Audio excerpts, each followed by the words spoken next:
All मां thankful आहियां तव्हांजे प्रिंट मीडिया जो ऐं सोशल मीडिया जो, असांजे सिविल सोसाइटी जे दोस्तनि जो ऐं मुंहिंजे स्टूडेंट्स जो, मुंहिंजे स्टाफ जो, जिन सभिनी जे कोऑपरेशन सां अॼु असां ही पुरअमन आराम सां सुकून सां ऐं सुठे तरीक़े सां मां महसूसु कयां पियो। जिन खां तव्हां इंटरव्यू वठो पिया, सभिनी जा कमेंट्स ॿुधां पियो। हर माण्हू इन अमल खे, असांजे अॼोके हिन अमल खे एप्रिशिएट पियो करे।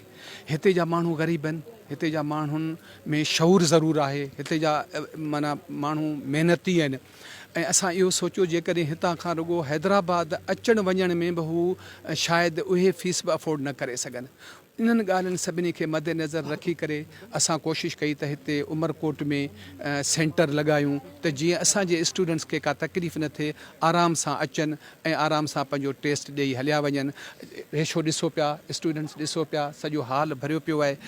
700 खां अबोव स्टूडेंट्स आया अथव, तक़रीबन 200 फीमेल स्टूडेंट्स आया अथव, बॉइज़ आया अथव।